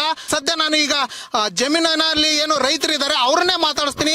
ಬೀದರ್ ಜಿಲ್ಲೆಯಲ್ಲೂ ಕೂಡ ಯೂರಿಯಾ ಗೊಬ್ಬರ ಇಲ್ಲ ಅಂತ ಕೇಳ್ಪಟ್ಟಿದ್ವಿ. ಏನ್ ಹೇಳ್ತೀರಿ ಸರ್ ಇದ್ರ ಬಗ್ಗೆ? ಈಗಾಗಲೇ ಕಬ್ಬು ಬೆಳೆ ಎಲ್ಲ ಇದು ಒಣಗ್ತಾ ಕಬ್ಬು ನೋಡಿ ಸರ್, ಈಗ ನಾವು ಯೂರಿಯಾ ಗೊಬ್ಬರ ಇದು ಕೊಡ್ಬೇಕಾಗಿತ್ತು. ಈಗ ಇದು ಕೊಟ್ಟರೆ ಈಗ ನಮ್ಗೆ ಕಬ್ಬು ಕಟ್ಲಾಕ್ ಬರ್ತಿತ್ತು. ಇದು ಈಗ ಕಟ್ಲಕ್ಕಿಲ್ಲ. ಈಗ ನಮ್ದು ಇಷ್ಟೇ ಕಬ್ಬು ಕುಂತದ. ಇದಕ್ಕೆ ನಾವು ಈಗ ಮೇನ್ ಅಂದ್ರೆ ನಾವು ಯೂರಿಯಾ ಗೊಬ್ಬರ ಕೊಡ್ಬೇಕ್ರಿ. ಇದಕ್ಕೆ ಈಗ ಯೂರಿಯಾ ಗೊಬ್ಬರ ಕೊಡಲ್ಲ ಹೊಂಟಾರ. ಈಗ ಯೂರಿಯಾ ಗೊಬ್ಬರ ಇಲ್ದೇನೆ ನಾವು ಅದು ನ್ಯಾನೋ ಯೂರಿಯಾ ಹೊಡಿ ಅಂತಾರೆ. ಇದಕ್ಕೆ ನ್ಯಾನೋ ಯೂರಿಯಾ ಹೊಡ್ಲಿಕ್ಕೆ ಹೆಂಗೆ ಬರ್ತದೆ ಸರ್? ಅದನ್ನ ನಾವು ಹೊಡಿಬೇಕಾದ್ರೆ ಇದು ಬೆಳಿಗ್ಗೆ ಹೊಡಿಬೇಕು, ಕೊನೆಗೆ ಹೊಡಿಬೇಕಾಯ್ತದ. ಬುಡ್ದಾಗ ಹಾಕ್ಲಕ್ಕೆ ಬರಲ್ಲ. ನಾವು ಗೊಬ್ಬರ ಹಾಕ್ಬೇಕಾದ್ರೆ ಬುಡ್ದಾಗ ಹಾಕ್ಬೇಕಾಯ್ತದ್ರಿ. ಸರ್ಕಾರ ಏನೇ ಮಾಡಬೇಕು, ನಮಗೆ ಯೂರಿಯಾ ಗೊಬ್ಬರ ಪೂರೈಸಬೇಕು ಅಂತೇಳಿ ಅವ್ರು ಕಳ್ಕಳಿ ಮನವಿ ಮಾಡ್ಕೋತೇವೆ. ಪ್ರತಿಯೊಂದು ಬೆಳೆಗೆ ಅಂದ್ರೆ ಯೂರಿಯಾ ಬೇಕು. ಒಂದು ಯೂರಿಯಾ ಅಂದ್ರೆ ಮನುಷ್ಯಾಗ ಒಂದು ಟಾನಿಕ್ ತಗೊಂಡಕ್ಲೆ ಆ ತರ ಇದೆ. ಯೂರಿಯಾ ಹಾಕಿದ್ರೆ ಸ್ವಲ್ಪ ಏನಾದ್ರು ಕಪ್ಪು ಬಣ್ಣ ಬರ್ತದೆ. ಇಲ್ದೋದ್ರೆ ಕೆಂಪಗಾಯ್ತು ಅಂದ್ರೆ ಅದು ಏನಾದಲ್ಲ ಎಲ್ಲಾ ಕಡೆಯಿಂದ ರೈತರದಿಂದ 265 ರೂಪಾಯಿ ಹೋಗಿ 400 ಕೊಡ್ಬೇಕು ಅಂದ್ರೆ ರೈತ ಹೆಂಗ್ ಉಳಿತಾನ? ಯಾವ ಪರಿಸ್ಥಿತಿನಿಂದ ಉಳಿತಾನ? ರೈತರ ಪರಿಸ್ಥಿತಿನೇ ಗಂಭೀರ ಪರಿಸ್ಥಿತಿ ಹಾಕುಂತ. ಗೊಬ್ಬರ ಬರ್ತದ ಅಂಬಳಿಗೆ ಅಂದ್ರೆ ಟೈಮಿಗೆ ಹಾಕಿದ್ರೆ ಪ್ರತಿಯೊಂದು ಮನುಷ್ಯಗೆ ಅಂದ್ರೆ ಯಾವ ಟೈಮಿಗೆ ಏನ್ ಹಾಕಬೇಕು ಅದು ಹಾಕಿದ ಹೇಳಕ್ಕೆ ಒಂದು ಇದು ಆಯ್ತದ ಅಂತ ಹೇಳ್ರಿ ಪ್ರತಿಯೊಂದು ಗೊಬ್ಬರ. ಇದಿಷ್ಟು ರೈತರ ಮಾತಾಗಿರುತ್ತದೆ. ಯಾಕಂದ್ರೆ ಬೆಳೆ ಹಸಿದಾಗ ಹೇಗೆ ನಾವು ಊಟ ಮಾಡ್ತೀವಿ ಅದೇ ರೀತಿಯಾಗಿ ಬೆಳೆಗಳಿಗೆ ಸಮಯಕ್ಕೆ ಸರಿಯಾಗಿ ಗೊಬ್ಬರ ಕೊಡದೇ ಇದ್ರೆ ಆ ಬೆಳೆ ಯಾವುದಕ್ಕೂ ಬರೋದಿಲ್ಲ, ಮುಂದೆ ಫಸಲು ಕೂಡ ಚೆನ್ನಾಗಿ ಸಿಗೋದಿಲ್ಲ. ಹೀಗಾಗಿ ಸರ್ಕಾರ ಕೂಡಲೇ ಯೂರಿಯಾ ಗೊಬ್ಬರ ಏನಿದೆ, ಕಾಳು ಗೊಬ್ಬರ, ಅದನ್ನ ಸಮರ್ಪಕವಾಗಿ ರೈತರಿಗೆ ಪೂರೈಕೆ ಮಾಡಬೇಕು ಅನ್ನೋದು ರೈತರ ಒಂದು ಆಗ್ರಹ ಆಗಿರ್ತಕ್ಕಂಥದ್ದು. ದುರ್ಗಪ್ಪ ಹೊಸಮನಿ, ನ್ಯೂಸ್ 18 ಬೀದರ್. ರಾಜ್ಯದ ಹಲವೆಡೆ ಯೂರಿಯಾ ಗೊಬ್ಬರಕ್ಕೆ ಪರದಾಟವನ್ನ ರೈತರು ಮಾಡ್ತಾ ಇದ್ರೆ ಕೃಷಿ ಸಚಿವರಿಗೆ ಇದು ಯಾವುದು ಕಾಣಿಸ್ತಾ ಇಲ್ವಾ ಅನ್ನುವಂತಹ ಪ್ರಶ್ನೆ ಕೂಡ ಇದೆ ಇಲ್ಲಿ. ಕಾರಣ ರೈತರ ಸಂಕಷ್ಟವನ್ನ ಅನುಭವಿಸ್ತಾ ಇದ್ದಾರೆ, ಪರದಾಟವನ್ನ ಮಾಡ್ತಾ ಇದ್ದಾರೆ. ಈಗಾಗಲೇ ದೃಶ್ಯಗಳಲ್ಲಿ ನಿಮ್ಗೆ ನಾವು ತೋರಿಸಿದ್ವಲ್ಲ, ಬೆಳ್ಳಂಬೆಳಗ್ಗೆ ರಾತ್ರಿ ನಿದ್ದೆ ಮಾಡದೆ ಅಲ್ಲೇ ನಿಂತ್ಕೊಂಡು ಯೂರಿಯಾ ಗೊಬ್ಬರ ಸಿಗತ್ತೆ ಅಂತ ಹೇಳಿ ಕಾದು ಕೂತಿದ್ದಾರೆ. ಕಂಟಿನ್ಯೂಸ್ ಆಗಿ ಅಲ್ಲಿ ನಿಂತ್ಕೊಳ್ತಿದ್ದಾರೆ. ಮಳೆ ಗಾಳಿ ಇದ್ರೂ ಕೂಡ ಸರತಿ ಸಾಲಲ್ಲಿ ನಿಲ್ತಾ ಇದ್ದಾರೆ. ಇದೆಲ್ಲ ಕಾಣಿಸ್ತಾ ಇಲ್ವಾ ಕೃಷಿ ಸಚಿವರೇ ನಿಮ್ಗೆ? ರೈತರ ಸಂಕಷ್ಟವನ್ನ ಅನುಭವಿಸ್ತಾ ಇದ್ದಾರೆ. ಈಗಾಗಲೇ ಸಮಸ್ಯೆ ಆಗೋವರೆಗೂ ಸುಮ್ಮನಿದ್ದು ಯಾಕೆ ಅನ್ನೋದು ಒಂದ್ ಕಡೆಯಾದ್ರೆ, ಈಗ್ಲಾದ್ರೂ ಎಚ್ಚೆತ್ಕೊಳ್ಳಿ ಸ್ವಾಮಿ. ಈಗಾಗಲೇ ಎಚ್ಚೆತ್ತುಕೊಂಡಿಲ್ಲ ಅಂದ್ರೆ ರೈತರ ಆಕ್ರೋಶಕ್ಕೆ ಗುರಿಯಾಗೋದು ಆಲ್ರೆಡಿ ಈಗಾಗಲೇ ಗುರಿಯಾಗಿದ್ದೀರಾ. ರಾಜಕೀಯ ಪಕ್ಕಕ್ಕಿಡಿ, ರೈತರ ಸಮಸ್ಯೆ ನೋಡಿ. ಮುಂಗಾರು ವೇಳೆ ರೈತರು ಕ್ಯೂ ಅಲ್ಲಿ ನಿಲ್ಬೇಕಾದ ಪರಿಸ್ಥಿತಿ ನಿರ್ಮಾಣ ಆಗಿದೆ. ಇದೇ ವಿಚಾರಕ್ಕೆ ಸಂಬಂಧಪಟ್ಟಾಗಿ ಇನ್ನಷ್ಟು ಡೀಟೇಲ್ಸ್ ಅನ್ನ ಕೊಡೋದಕ್ಕೆ ನಮ್ಮ ರಿಪೋರ್ಟರ್ ಹೆಬ್ಬಾಕ ತಿಮ್ಮೇಗೌಡ ಈಗ ನೇರ ಸಂಪರ್ಕದಲ್ಲಿ ಜಾಯ್ನ್ ಆಗಿದ್ದಾರೆ. ತಿಮ್ಮೇಗೌಡ್ರೆ, ಈಗಾಗಲೇ ರೈತರು ಕ್ಯೂ ನಿಲ್ಕೊಳ್ತಾ ಇದ್ದಾರೆ. ಮಳೆ ಗಾಳಿ ಅಂತ ನೋಡ್ತಾ ಇಲ್ಲ, ರಾತ್ರಿ ಮನೆಯಲ್ಲಿ ಮಲಗ್ತಾ ಇಲ್ಲ, ಟ್ರ್ಯಾಕ್ಟರ್ಗಳಲ್ಲಿ ಮನೆ ಮಲ್ಕೊಂಡು ಬೆಳಿಗ್ಗೆ ಸಿಗುತ್ತೇನೋ ಅಂತ ಹೇಳಿ ಕಾಯ್ತಾ ಇದ್ದಾರೆ. ಇಷ್ಟೆಲ್ಲ ಆದ್ರೂ ಕೂಡ ಅಧಿಕಾರಿಗಳ ಒಂದೇ ಒಂದು ಆನ್ಸರ್ ಇದೆ ಅಂತ ಹೇಳಿ ಯಾಕಿಷ್ಟು ನಿರ್ಲಕ್ಷ್ಯ, ಯಾಕಿಷ್ಟು ಬೇಜವಾಬ್ದಾರಿ ಅಂತ? ಕೃಷಿ ಸಚಿವರು ಸೇರಿದಂತೆ ಕೃಷಿ ಇಲಾಖೆ ಅಧಿಕಾರಿಗಳ ದೊಡ್ಡ ಬೇಜವಾಬ್ದಾರಿತನ ಇಲ್ಲಿ ಎದ್ದು ಕಾಣಿಸ್ತಾ ಇದೆ ನವಿತಾ ಜೈನ್. ಯಾಕಂತ ಹೇಳಿದ್ರೆ ಅವಧಿಗೂ ಮುನ್ನ ಮುಂಗಾರು ಪ್ರವೇಶ ಮಾಡದಂತ ಕೂಡಲೇ ರಾಜ್ಯ ಸರ್ಕಾರ ಎಚ್ಚೆತ್ತುಕೊಳ್ಬೇಕಾಗಿತ್ತು. ಅಂದ್ರೆ ಅಗತ್ಯ ಬಿತ್ತನೆ ಬೀಜ ಮತ್ತೆ ರಸಗೊಬ್ಬರವನ್ನ ದಾಸ್ತಾನು ಮಾಡ್ಕೊಳ್ಬೇಕಾಗಿತ್ತು. ಮತ್ತೊಂದು ಕಡೆಯಾಗಿ ಕೇಂದ್ರ ಸರ್ಕಾರಕ್ಕೂ ಕೂಡ ಪತ್ರವನ್ನ ಆಗಲೇಬಾರ್ದು. ಒಂದು ರೀತಿ ಅಗತ್ಯವಾದಂತ ಒಂದು ದಾಸ್ತಾನನ್ನ ಮಾಡ್ಕೊಳ್ಳೋದ್ರ ಮುಖಾಂತರವಾಗಿ ರೈತರಿಗೆ ಬೇಡಿಕೆ ಇರತಕ್ಕಂಥ ಅಗತ್ಯ ರಸಗೊಬ್ಬರ ಮತ್ತು ಬಿತ್ತನೆ ಬೀಜವನ್ನು ಪೂರೈಕೆ ಮಾಡಿಕೊಳ್ಳುವ ಅಂದರೆ ಸರಬರಾಜು ಮಾಡುವಂಥ ಒಂದು ನಿಟ್ಟಿನಲ್ಲಿ ಒಂದು ಕ್ರಮವನ್ನು ಕೈಗೊಳ್ಳಬೇಕಾಗಿತ್ತು. ಎಲ್ಲ ಒಂದು ಕಡೆಯಾಗಿ ಇದು ಕೃಷಿ ಸಚಿವರು ಸೇರಿದಂತೆ ಕೃಷಿ ಇಲಾಖೆ ಅಧಿಕಾರಿಗಳ ಒಂದು ಮಹಾ ಎಡವಟ್ಟು ಅಂದರೆ ತಪ್ಪಾಗ್ಲಿಕ್ಕಿಲ್ಲ. ಯಾಕಂತ ಹೇಳಿದ್ರೆ ಇವತ್ತಿನ ಈ ರೈತರ ಒಂದು ದುಸ್ಥಿತಿಗೆ ಕೃಷಿ ಇಲಾಖೆ ನೇರ ಹೊಣೆ. ಯಾಕಂತ ಹೇಳಿದ್ರೆ ನೋಡ್ತಾ ಇರ್ಬೋದು ದೃಶ್ಯದಲ್ಲಿ ನಮ್ಮ ನ್ಯೂಸ್ 18 ಕಳೆದ 3-4 ದಿನಗಳಿಂದ ಕೂಡ ನಿರಂತರವಾಗಿ ಬಿತ್ತರಿಸ್ತಾ ಇರ್ತಕ್ಕಂಥ ಒಂದು ದೃಶ್ಯವನ್ನ, ಅಂದ್ರೆ ಸರ್ದಿ ಸಾಲಿನಲ್ಲಿ ನಿಂತು ರಾತ್ರಿ ಬಂದು ಕ್ಯೂ ನಿಂತ್ಕೊಂತಾ ಇದ್ದಾರೆ ಅಂದ್ರೆ ಗೊಬ್ಬರದ ಅಂಗಡಿಗಳ ಮುಂದೆ. ಹೀಗಾಗಿ ಅಗತ್ಯ ಗೊಬ್ಬರ ಪೂರೈಕೆ ಆಗಿದ್ದಲ್ಲಿ ರೈತರು ಈ ರೀತಿಯಾಗಿ ಪರದಾಡುವಂತ ಒಂದು ಪರಿಸ್ಥಿತಿ ನಿರ್ಮಾಣ ಆಗಿರಲಿಲ್ಲ. ಯಾಕಂತ ಹೇಳಿದ್ರೆ ಈ ಸಂಬಂಧವಾಗಿ ಪ್ರತಿಕ್ರಿಯೆಯನ್ನ ಕೊಡ್ತಾ ಇರ್ತಕ್ಕಂಥ ಕೃಷಿ ಸಚಿವ ಚಲುವರಾಯಸ್ವಾಮಿ ಅವರು ನೋಡಿ, ಕೇಂದ್ರ ಸರ್ಕಾರ 6,80,000 ಮೆಟ್ರಿಕ್ ಟನ್ ಅನ್ನ ರಸಗೊಬ್ಬರವನ್ನು ಪೂರೈಕೆ ಮಾಡಬೇಕಾಗಿತ್ತು. ಆದರೆ ಅಗತ್ಯ ರಸಗೊಬ್ಬರವನ್ನು ಪೂರೈಕೆ ಮಾಡದೇ ಇರತಕ್ಕಂಥದ್ದೇ ಇವತ್ತಿನ ಒಂದು ರೈತರ ಒಂದು ಆಕ್ರೋಶಕ್ಕೆ ಕಾರಣವಾಗಿರ್ತಕ್ಕಂಥದ್ದು. ಹೀಗಾಗಿ ಕೇಂದ್ರ ಸರ್ಕಾರ ಪೂರೈಕೆ ಮಾಡಬೇಕಾದಂತ ಅಗತ್ಯ ರಸಗೊಬ್ಬರವನ್ನ ಈಗಲೂ ಕೂಡ ಪೂರೈಕೆ ಮಾಡಬೇಕು. ಸುಮಾರು 80,000 ಮೆಟ್ರಿಕ್ ಟನ್ಗೂ ಹೆಚ್ಚಿನದಾಗಿ ರಸಗೊಬ್ಬರ ಇನ್ನೂ ಪೂರೈಕೆ ಆಗಬೇಕಾಗಿದೆ, ಸರಬರಾಜು ಆಗಬೇಕಾಗಿದೆ. ಈ ನಿಟ್ಟಿನಲ್ಲಿ ಕೇಂದ್ರ ಸರ್ಕಾರ ಕ್ರಮವನ್ನು ಕೈಗೊಳ್ಳಬೇಕು ಅನ್ನುವಂಥ ನಿಟ್ಟಿನಲ್ಲಿ ಕೇಂದ್ರ ಸರ್ಕಾರದ ಬೊಟ್ಟು ಮಾಡಿ ತೋರಿಸಿರ್ತಕ್ಕಂಥದ್ದು. ಇದಕ್ಕೆ ಖುದ್ದು ಎಂಟ್ರಿ ಆಗಿರ್ತಕ್ಕಂಥ ಮುಖ್ಯಮಂತ್ರಿ ಸಿದ್ದರಾಮಯ್ಯನವರು ಕೂಡ ಕೇಂದ್ರ ಸಚಿವರಿಗೆ ಪತ್ರವನ್ನ ಬರೆಯೋದು ಮುಖಾಂತರ ಕೇಂದ್ರ ಸರ್ಕಾರದತ್ತ ಬೊಟ್ಟು ಮಾಡಿ ತೋರಿಸ್ತಾ ಇದ್ರು. ಅಂದ್ರೆ ರಾಜ್ಯ ಸರ್ಕಾರ ಮತ್ತೆ ಕೇಂದ್ರ ಸರ್ಕಾರದ ನಡುವೆ ಒಂದು ರೀತಿ ಆರೋಪ ಪ್ರತ್ಯಾರೋಪ ಎದುರಾಗಿರ್ತಕ್ಕಂಥದ್ದು. ಅಪ್ಪ ಅಮ್ಮನ ಜಗಳದಲ್ಲಿ ಕೂಸು ಬಡವಾಯಿತು ಅನ್ನುವಂತ ಒಂದು ಮಾತಿನಂತೆ ಇದೀಗ ಕೇಂದ್ರ ಸರ್ಕಾರ ಮತ್ತೆ ರಾಜ್ಯ ಸರ್ಕಾರದ ಜಟಾಪಟಿ ನಡುವೆ ರೈತರು ರಸಗೊಬ್ಬರ ಇಲ್ಲದೆ ಪರದಾಡುವಂತ ಒಂದು ಪರಿಸ್ಥಿತಿ ನಿರ್ಮಾಣ ಆಗಿದೆ ಅಂದ್ರೆ ತಪ್ಪಾಗ್ಲಿಕ್ಕಿಲ್ಲ. ನವಿತಾ ಜೈನ್, ಥ್ಯಾಂಕ್ ಯು ತಿಮ್ಮೇಗೌಡ್ರೆ ಡೀಟೇಲ್ಸ್ಗೆ. ಧರ್ಮಸ್ಥಳ ಭಾಗದಲ್ಲಿ ಶವಗಳನ್ನ ಹೂತಿಟ್ಟ ಆರೋಪದ ಪ್ರಕರಣಕ್ಕೆ ಸಂಬಂಧಪಟ್ಟ ಹಾಗೆ ಈಗಾಗಲೇ ಅಧಿಕೃತವಾಗಿ ಎಸ್ಐಟಿಗೆ ವರ್ಗಾವಣೆಯಾಗಿದೆ. ಧರ್ಮಸ್ಥಳ ಠಾಣೆಯಿಂದ ಕೇಸ್ ಫೈಲ್ ಅನ್ನ ಇದೀಗ ಅಧಿಕಾರಿಗಳು ಸಂಗ್ರಹ ಮಾಡಿದ್ದಾರೆ. ಎಸ್ಐಟಿ ತನಿಖಾಧಿಕಾರಿಗಳು ಈಗಾಗಲೇ ಸಂಪೂರ್ಣವಾದ ಮಾಹಿತಿಯನ್ನ ನಿನ್ನೆ ಕಲೆಕ್ಟ್ ಮಾಡಿದ್ದಾರೆ. ಧರ್ಮಸ್ಥಳ ಠಾಣೆಯಿಂದ ಕೇಸ್ ಫೈಲ್ ಅನ್ನ ಸಂಗ್ರಹ ಮಾಡಿದ್ದು ಎಸ್ಐಟಿ ತನಿಖಾಧಿಕಾರಿ ಜಿತೇಂದ್ರ ಅವರಿಗೆ ಇದೀಗ ಧರ್ಮಸ್ಥಳದ ಪೊಲೀಸ್ ಠಾಣೆಯಲ್ಲಿದ್ದಂತಹ ಪ್ರಕರಣದ ಫೈಲ್ ಅನ್ನ ವರ್ಗಾವಣೆ ಮಾಡಲಾಗಿದೆ. ಧರ್ಮಸ್ಥಳದಲ್ಲಿ ಇಲ್ಲಿವರೆಗೂ ಕೂಡ ಏನೇನು ಆಯ್ತು ಅನ್ನೋದ್ರ ಬಗ್ಗೆ ಒಂದಷ್ಟು ಮಾಹಿತಿಯನ್ನ ಕಲೆ ಹಾಕಲಾಗಿದೆ. ಇದೀಗ ಆ ಒಂದು ಪ್ರಕರಣದ ಫೈಲ್ ಅನ್ನ ಈಗ ಅಲ್ಲಿಗೆ ವರ್ಗಾವಣೆ ಮಾಡಲಾಗಿದೆ. ಧರ್ಮಸ್ಥಳ ಇನ್ಸ್ಪೆಕ್ಟರ್ ಸಮರ್ಥ್ ಅವರು ವರದಿಯನ್ನ ಸಂಗ್ರಹ ಮಾಡಿದ್ರು. ಆ ಒಂದು ಫೈಲ್ ಅನ್ನ ಇದೀಗ ಎಸ್ಐಟಿ ಅಧಿಕಾರಿಗಳಿಗೆ, ಅದರಲ್ಲೂ ಕೂಡ ಎಸ್ಐಟಿ ಎಸ್ಪಿ ಆಗಿರುವಂತಹ ಜಿತೇಂದ್ರ ಅವರಿಗೆ, ತನಿಖಾಧಿಕಾರಿಗೆ ಈಗ ಕೇಸ್ ಫೈಲ್ ಅನ್ನ ಕೊಟ್ಟಿದ್ದಾರೆ. ಅದನ್ನ ಈಗಾಗಲೇ ಆ ಪ್ರಕರಣಕ್ಕೆ ಸಂಬಂಧಪಟ್ಟ ಹಾಗೆ ಏನೆಲ್ಲ ಮಾಹಿತಿಯನ್ನು ಕಲೆ ಹಾಕಲಾಗಿತ್ತು ಈಗಾಗಲೇ ಧರ್ಮಸ್ಥಳ ಇನ್ಸ್ಪೆಕ್ಟರ್ ಸಮರ್ಥ್ ಅವರು ಅದನ್ನು ಕೂಡ ನೀಡಿದ್ದಾರೆ. ಇದೇ ವಿಚಾರಕ್ಕೆ ಸಂಬಂಧಪಟ್ಟ ಹಾಗೆ ಇನ್ನಷ್ಟು ಡೀಟೇಲ್ಸ್ ಅನ್ನ ಕೊಡೋದಕ್ಕೆ ನಮ್ಮ ರಿಪೋರ್ಟರ್ ಕಿಶನ್ ಶೆಟ್ಟಿ ಈಗ ನೇರ ಸಂಪರ್ಕದಲ್ಲಿ ಜಾಯ್ನ್ ಆಗಿದ್ದಾರೆ. ಕಿಶನ್, ಧರ್ಮಸ್ಥಳದ ಶವಗಳನ್ನ ಹೂತಿಟ್ಟ ಪ್ರಕರಣಕ್ಕೆ ಸಂಬಂಧಪಟ್ಟ ಹಾಗೆ SIT ಈಗಾಗಲೇ ಅಧಿಕೃತವಾಗಿ ಎಂಟ್ರಿ ಕೊಟ್ಟು ಯಾವ ರೀತಿಯಾಗಿ ತನಿಖೆಯನ್ನ ಆರಂಭ ಮಾಡಿದೆ? ನವಿತಾ, ನಿನ್ನೆ ಮಧ್ಯರಾತ್ರಿ ಧರ್ಮಸ್ಥಳ ಪೊಲೀಸ್ ಠಾಣೆಗೆ ಜಿತೇಂದ್ರ ಕುಮಾರ್ ದಯಾಮ್ ಅವರು ಬಂದು ಆ ಫೈಲನ್ನು ಪಡ್ಕೊಂಡಿದ್ದಾರೆ. ಪ್ರಮುಖವಾಗಿ ಇಡೀ ರಾಜ್ಯದ ಎದುರು ನೋಡ್ತಿರುವಂತಹ ಈ ಪ್ರಕರಣ, ಹಾಗಾಗಿ SIT ದಕ್ಷ ಹಾಗೂ ಪ್ರಾಮಾಣಿಕತೆಯಿಂದ ನಿರ್ವಹಿಸಬೇಕಾದಂತಹ ಅನಿವಾರ್ಯತೆ ಸದ್ಯಕ್ಕಿರುವಂಥದ್ದು. ನಿನ್ನೆ ರಾತ್ರಿ ಆ ಧರ್ಮಸ್ಥಳ ಪೊಲೀಸ್ ಠಾಣೆಯಲ್ಲಿ ಇನ್ಸ್ಪೆಕ್ಟರ್ ಸಮರ್ಥ ಸುಮಾರು 1.5 ಗಂಟೆಗಳ ಕಾಲ ಅವರನ್ನು ಮಾಹಿತಿಯನ್ನು ಪಡ್ಕೊಂಡಿದ್ದಾರೆ ಜಿತೇಂದ್ರ ಕುಮಾರ್ ದಯಾಮ, ಮತ್ತು ಆನಂತರವಾಗಿ ನೇರವಾಗಿ ಮಂಗಳೂರಿಗೆ ಹೋಗಿದ್ದಾರೆ. ಇವತ್ತು ಮಂಗಳೂರಿನ IBಯಲ್ಲಿ ಅಧಿಕಾರಿಗಳ ಜೊತೆ ಸಭೆಯನ್ನು ಮಾಡುವಂಥ ಸಾಧ್ಯತೆಗಳು ಕೂಡ ಇದೆ. ಯಾಕೆಂದರೆ ಆ ಕೇಸ್ ಫೈಲನ್ನು ಅಧಿಕಾರಿಗಳು ಸ್ಟಡಿ ಮಾಡಬೇಕಾಗತ್ತೆ ಮತ್ತು ಎಲ್ಲ ಪ್ರಕರಣದ ಇಂಚಿಂಚು ಆಯಾಮಗಳನ್ನು ಕೂಡ ಅವ್ರು ಪಡ್ಕೊಳ್ಬೇಕಾಗತ್ತೆ. ಈ ನಿಟ್ಟಿನಲ್ಲಿ ಅಧಿಕಾರಿಗಳು ಇವತ್ತು ತಮ್ಮ ಕೆಳಸ್ತರದ ಅಧಿಕಾರಿಗಳಿಗೆ ಒಂದು ಸೂಚನೆ ಕೊಡುವಂಥ ಸಾಧ್ಯತೆಗಳು ಕೂಡ ಇದೆ. 2 ದಿನಗಳ ಕಾಲ ಈ ಫೈಲ್ ಸ್ಟಡಿ ಪ್ರಕ್ರಿಯೆ ಆಗುತ್ತೆ. ಸೋಮವಾರದಿಂದ ಅಫಿಷಿಯಲಿ ಆಗಿ ಮತ್ತೆ ಕೋರ್ಟಿಗೆ ಅಪೀಲ್ ಮಾಡೋದಾಗಿರ್ಬೋದು, ಆ ಅನಾಮಿಕ ವ್ಯಕ್ತಿಯನ್ನು ವಿಚಾರಣೆಗೆ ಕರೆದು ಆತನಿಂದ ಮಾಹಿತಿ ಪಡೆದುಕೊಳ್ಳುವಂಥ ವಿಚಾರಗಳು ಕೂಡ ಆಗುತ್ತೆ. ಈ ಪ್ರಕರಣ ಯಾವ ರೀತಿಯಾಗಿ ನಡೆಯುತ್ತೆ ಅನ್ನೋದು ಕೂಡ ಸದ್ಯಕ್ಕೆ ಎಲ್ಲರಲ್ಲಿ ಇರುವಂಥ ಕುತೂಹಲ. ಆದರೆ ಈ ಪ್ರಕರಣ ಒಂದು ಸವಾಲಿನ ಆಗರ ಅಂತ ಹೇಳ್ಬೋದು. ಈ ಸವಾಲನ್ನು ಯಾವ ರೀತಿಯಾಗಿ SIT ಮೆಟ್ಟಿ ನಿಲ್ಲುತ್ತೆ ಅನ್ನೋದು ಕೂಡ ಒಂದು ರೀತಿಯಾಗಿ ಕುತೂಹಲ. ಯಾಕೆಂದರೆ ಈ ಪ್ರಕರಣ ಸಾಮಾನ್ಯ ಕ್ರೈಮ್ ಪ್ರಕರಣ ಅಂತಲ್ಲ, ಸಾಕಷ್ಟು ಸೆನ್ಸೇಷನ್ ಮೂಡಿಸಿರುವಂಥ ಪ್ರಕರಣ. ಈ ನಿಟ್ಟಿನಲ್ಲಿ ಅಧಿಕಾರಿಗಳು ಆ ಅನಾಮಿಕ ವ್ಯಕ್ತಿಯನ್ನು ಕರೆದು ವಿಚಾರಣೆ ಮಾಡಿದ ಸಂದರ್ಭದಲ್ಲಿ ಆತನಿಂದ ಮಾಹಿತಿಗಳನ್ನು ಪಡ್ಕೊಳ್ಬೇಕಾಗುತ್ತೆ. ಯಾವ ರೀತಿಯಾಗಿ ಹೆಣಗಳನ್ನು ಹೂತಾಕಿದ್ದಿ ಮತ್ತು ಎಲ್ಲಿ ಹೂತಾಕಿದ್ದಿ ಎಂಬ ಮಾಹಿತಿಯನ್ನು ಪಡ್ಕೋಬೇಕಾಗತ್ತೆ. ಆತನಿಂದ ಮಾಹಿತಿ ಬಂದ ಮೇಲೆ ಆ ಹೆಣಗಳನ್ನು, ಅಂದರೆ ಅದರ ಕಳೆಬರವನ್ನು ಹೊರತೆಗೆಯುವಂಥ ಕೆಲಸಗಳನ್ನು ಕೂಡ ಮಾಡಬೇಕಾಗತ್ತೆ. ಆ ಕೆಲಸವನ್ನು ಮಾಡಬೇಕಾದ್ರೆ AC, ತಹಶೀಲ್ದಾರ್, FSL ಮತ್ತು ಸೆನ್ಸ್ ಆಫ್ ಕ್ರೈಮ್ ಆಫೀಸರ್ಸ್ ಕೂಡ ಇರಬೇಕಾಗತ್ತೆ. ಅವರ ಸಮ್ಮುಖದಲ್ಲಿ ಅದರ ಕಳೆಬರವನ್ನು ತೆಗೆದು ಆನಂತರವಾಗಿ FSLಗೆ ಕೊಡಬೇಕಾಗತ್ತೆ. FSL DNA ಟೆಸ್ಟ್ಗೆ ಕೊಟ್ಟು ಆನಂತರವಾಗಿ ಆ ಸಂದರ್ಭದಲ್ಲಿ ಯಾರೆಲ್ಲ ನಾಪತ್ತೆಯಾಗಿದ್ದಾರೆ ಅವರ ಕುಟುಂಬಸ್ಥರನ್ನು ಕರೆದು ಆ ಕುಟುಂಬಸ್ಥರ DNA ಮತ್ತು ಈ ತೆಗೆದಂಥ ಕಳೆಬರದ DNA ಅನ್ನು ಟೆಸ್ಟ್ ಮಾಡಬೇಕಾಗತ್ತೆ. ಆನಂತರವಾಗಿ ಅದರ ಅಸ್ಥಿಪಂಜರದ ವಯಸ್ಸು ಮತ್ತು ಆ ಅಸ್ಥಿಪಂಜರ ಯಾರ್ದು, ಗಂಡಿದ್ದ ಹೆಣ್ಣಿದ್ದ ಅನ್ನೋದು ಅಸ್ಥಿಪಂಜರದ ಹಲ್ಲಿನ ಮೂಲಕವಾಗಿ ಟೆಸ್ಟ್ ಮಾಡುವ ಮೂಲಕವಾಗಿ ಅವರ ಏಜನ್ನು ಕೂಡ ಪತ್ತೆ ಮಾಡಲಾಗುತ್ತೆ. ಒಟ್ಟಿನಲ್ಲಿ ಸಾಕಷ್ಟು ಸವಾಲು ಈ ಪ್ರಕರಣದಲ್ಲಿದೆ ಮತ್ತು ಪೊಲೀಸರು ಆ ನೈಜ ಸತ್ಯತೆಯನ್ನು, ಜನರ ಮನಸ್ಸಲ್ಲಿರುವಂತಹ ಗೊಂದಲವನ್ನು ದೂರ ಮಾಡಿಸುವಂಥ ಕೆಲಸವನ್ನು ಮಾಡಬೇಕಾಗತ್ತೆ. ಇದೇ ಕಾರಣಕ್ಕಾಗಿ ದಕ್ಷ ಅಧಿಕಾರಿಗಳ ನೇತೃತ್ವದಲ್ಲಿ SIT ತಂಡ ಆಗಿದೆ. ಹಾಗಾಗಿ ನಿನ್ನೆ ಅತ್ಯಂತ ಪ್ರಮುಖ ಫೈಲನ್ನು SIT ಅಧಿಕಾರಿಗಳು ಕೊಂಡು ಹೋಗಿದ್ದಾರೆ. ಇವತ್ತು ಆ ಎಲ್ಲ ಫೈಲನ್ನು ಸ್ಟಡಿ ಮಾಡಿ ಕೋರ್ಟಿಗೆ ಅಪೀಲ್ ಮಾಡುವಂಥ ಸಾಧ್ಯತೆಗಳು ಕೂಡ ಇದೆ. ಸೋಮವಾರ ಈ ಕೋರ್ಟ್ ಅಪೀಲ್ ಪ್ರಕ್ರಿಯೆ ಆಗುತ್ತೆ. ಆನಂತರ ಮಾರನೇ ದಿನ ಆ ಅನಾಮಿಕ ವ್ಯಕ್ತಿಯನ್ನು ವಶಕ್ಕೆ ಪಡೆದು ವಿಚಾರಣೆ ಮಾಡುವಂಥ ಸಾಧ್ಯತೆಗಳು ಕೂಡ ಇರುವಂಥದ್ದು. Navita, thank you Kishan ಡೀಟೇಲ್ಸ್ಗೆ.